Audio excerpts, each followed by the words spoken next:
Bueno, pues llegamos al fin de nuestro congreso.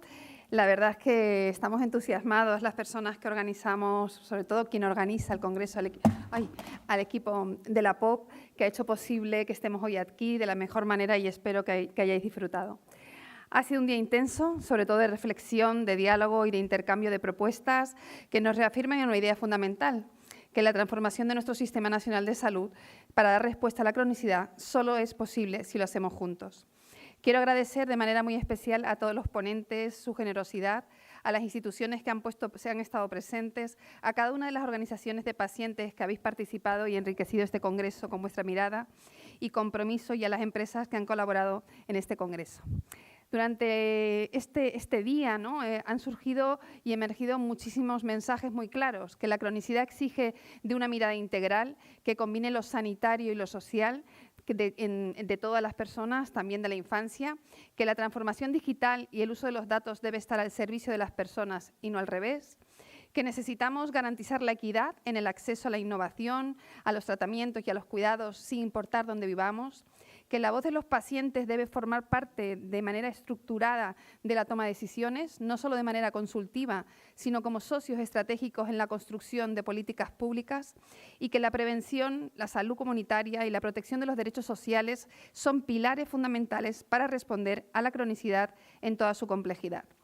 Cerramos este 10º congreso con la ilusión puesta en la nueva Ley de Asociaciones de Pacientes, que supone una oportunidad histórica para dotar de seguridad jurídica a un colectivo que, pese a desempeñar un papel esencial en la mejora del sistema sanitario, continúa hoy en una situación de gran invisibilidad.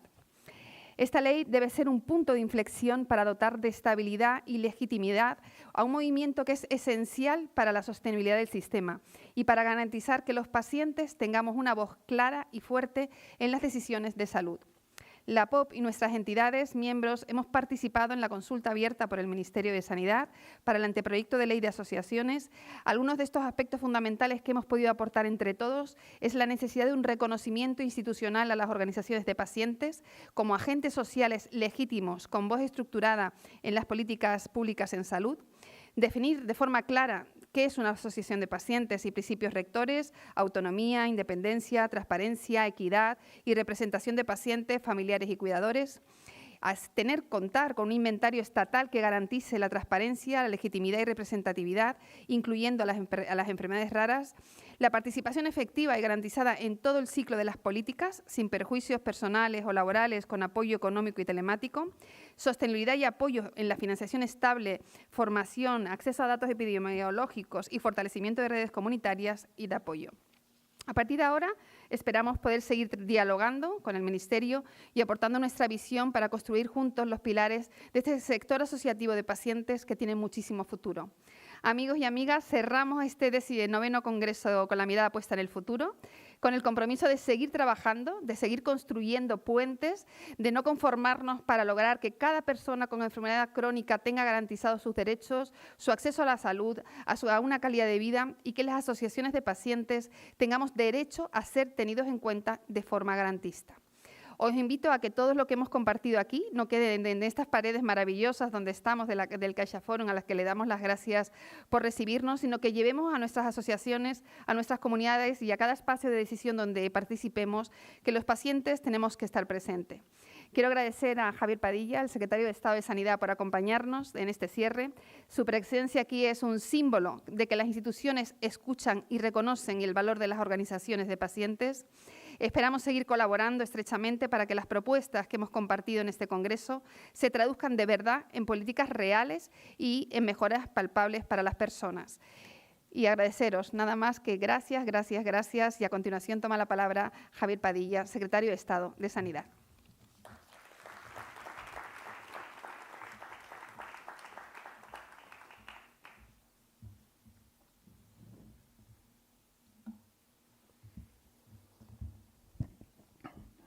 Muy buenas a todas y todos. Antes de nada, muchísimas gracias, Karina, muchísimas gracias a la POP. La verdad es que es un verdadero placer estar aquí, como ya estuve el año pasado en Sevilla, y entiendo que ya sabréis dónde me vais a invitar el año que viene, así que luego me lo decís. Quería empezar además reconociendo un mérito muy grande que tenéis, y es que hoy, que es el Día Mundial de los Farmacéuticos, habéis conseguido tener aquí a una farmacéutica a pesar de la intensa agenda que tenían en el día de hoy. Hace unos meses escuchaba una frase de Lynn Margulis, que es una científica que descubrió o describió más bien el modo de funcionamiento de las células eucarióticas, que decía: la vida es una unión simbiótica y cooperativa que permite triunfar a los que se asocian. Justamente ese asociarse es básicamente lo que estáis haciendo vosotros y vosotras para intentar triunfar, signifique lo que signifique triunfar, y que en muchas ocasiones simplemente significa poder vivir con un poco más de bienestar y además cambiando el entorno que nos rodea para que los que vengan después, digamos, tengan una vida más sencilla, ¿no? Yo creo que uno de los grandes méritos y que se hace palpable en un congreso como este que tiene la POP es justamente ese asociarse, entenderlo no solamente desde un punto de vista hacia adentro, es decir, de las propias organizaciones de pacientes con las organizaciones de pacientes, sino además también tener la capacidad para tejer vínculos con los que están en el hacia afuera, y por eso tenéis un congreso en el cual están presentes instituciones, profesionales, otras organizaciones, industria, etcétera, etcétera, etcétera. En lo que a nosotros nos compete como Ministerio de Sanidad y como institución, creo que, sin lugar a dudas, el primer elemento es el del reconocimiento como interlocutor no solamente válido, sino sobre todo necesario, de las organizaciones de pacientes en general y de la plataforma de organizaciones de pacientes en particular, y por eso quería hacer alguna mención de lo que se está haciendo, de lo que ya está pasando, de lo que va a pasar y de aquello que estamos alumbrando, ¿no? Lo que ya está pasando es ese convenio que tenemos con la Agencia Española de Medicamentos y Productos Sanitarios y la APOP para toda la formación, para hacer real aquello de que la verdadera participación necesita de una formación que transforme el conocimiento vivido a nivel individual y a nivel personal y biográfico con los conocimientos necesarios para poder impactar en algunas cosas tan complejas como pueden ser los informes de posicionamiento terapéutico o la asesoría al ámbito de las evaluaciones de tecnologías dentro del procedimiento centralizado de la EMA, etcétera, etcétera. El convenio recién firmado con la Secretaría General de Salud Digital para poder trabajar también en ese ámbito, o los trabajos que se están haciendo con el Instituto de Salud Carlos III. De lo que va a pasar, y de lo que va a pasar pronto, digamos, es la aprobación del Real Decreto de Evaluación de Tecnologías Sanitarias y del anteproyecto de Ley de Medicamento. Creo que son dos ejemplos de normativas notables que incorporan la voz de los pacientes de una manera o de otra en todo ese proceso, y que además no esperan a que tengamos puesto el marco final, que puede ser el de la Ley de Organizaciones de Pacientes, sino que ven que esa participación tiene que ir haciéndose y tiene que ir fraguándose en el día a día. Y lo que estamos alumbrando, que comentaba antes Karina, y que para mí he de decir que es uno de los proyectos de ley que más ilusión me hace de los que tenemos entre manos, que es el anteproyecto de ley de organizaciones de pacientes. Tuvimos una reunión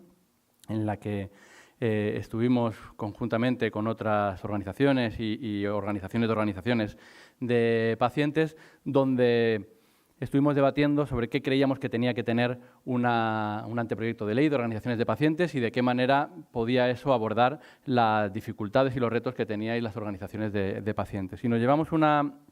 grata percepción, que no es sorpresa porque ya nos lo barruntábamos, y era que el asunto estaba lo suficientemente maduro como para pensar que verdaderamente vaya a ser una realidad, una cohesión y lo que se llama en investigación cualitativa saturación del mensaje, es decir, un acuerdo entre cuáles eran los elementos fundamentales que a nosotros la verdad es que nos ha satisfecho de manera muy notable. Este anteproyecto de ley, que va a avanzar en, por ejemplo, dotar de una entidad jurídica a las organizaciones de pacientes, dotarnos de un registro que también nos sirva para ver cuál es el ámbito en el que trabaja cada una de las organizaciones, cuál es esa representatividad, y que podamos también, en cierto modo, proteger a las organizaciones de pacientes frente a las veleidades de las diferentes instituciones que pueda haber, ¿no? Yo siempre pongo el mismo ejemplo. Yo puedo tener muy buena relación con alguna de las organizaciones de pacientes y un trabajo muy cercano. Pues, por ejemplo, tengo aquí a Tony de CESIDA. Podemos tener una relación y un trabajo tremendamente cercano. Pero yo quiero proteger de que si en algún momento CESIDA tiene que tener en defensa de los intereses que representa un posicionamiento contrario al Ministerio de Sanidad, eso no va a hacer que el Ministerio de Sanidad se busque otra organización a la que dotar de una representatividad ficticia para poder integrarla en los órganos de participación. Creo que esa representatividad tiene que quedar verdaderamente establecida por los organismos normativos y por los textos normativos de los cuales nos dotemos, ¿no? Una ley que tiene que ver cuáles son los apoyos que necesitan las organizaciones de pacientes, que cuáles son los deberes que también tienen que afrontar esas organizaciones, y además unos deberes que que tienen que adecuarse al tamaño de las organizaciones. No podemos pedirle la misma transparencia sobre la procedencia de los fondos a una organización que tenga miles y miles y miles de asociados que a una pequeña organización de una enfermedad rara que solo tenga 5 familias, que bastante están haciendo con poder ponerse en contacto como para encima tener que hacerle cargar con cargas totalmente inasumibles. Y evidentemente vamos a hablar de derechos. Y uno de esos derechos, y es fundamental, es el derecho a la participación. No la participación entendida como deporte, no la participación entendida como aquello que yo luego relleno con un check en la memoria de análisis de impacto normativo y digo que sí, que han participado las organizaciones de pacientes, sino la participación como un elemento consustancial a la toma de medidas. Y ya que he mencionado antes a CESIDA, lo pongo como ejemplo porque me parece un buen ejemplo, además de esa mezcla entre lo que son los movimientos sociales y lo que son las organizaciones de pacientes. Nosotros estamos trabajando ahora mismo en una medida que es la de explorar la posibilidad de que la profilaxis predisposición frente al VIH pueda ser dispensada en las oficinas de farmacia comunitaria. Para eso, evidentemente, hay que hablar con los colegios de farmacéuticos, hay que hablar con los profesionales, pero eso no se puede hacer si no se hace hablando también con las organizaciones de pacientes y con las organizaciones de usuarios. Eso es fundamental y por eso es a partir de ahí donde se detectan cuáles son los elementos fundamentales de una política pública y a partir de ahí es cuando se puede avanzar en su elaboración. Nada para los pacientes y los pacientes, creo que es una cosa que tenemos que tener totalmente clara, no solamente dentro de una consulta en la que a nadie se le ocurriría en una consulta prescribirle algo a alguien sin tener la más mínima consideración sobre lo que opina ese alguien de ese proceso terapéutico, pues lo mismo tiene que ocurrir en las instituciones. Así que sin más, porque además seguramente me he pasado de los 5 minutos que me tocaban, os agradezco nuevamente. Iba a decir que el año que viene nos veremos, pero nos veremos tantas veces el año que viene que lo iremos recordando poco a poco. Así que nada, muchas gracias y enhorabuena por el Congreso y queda clausurado.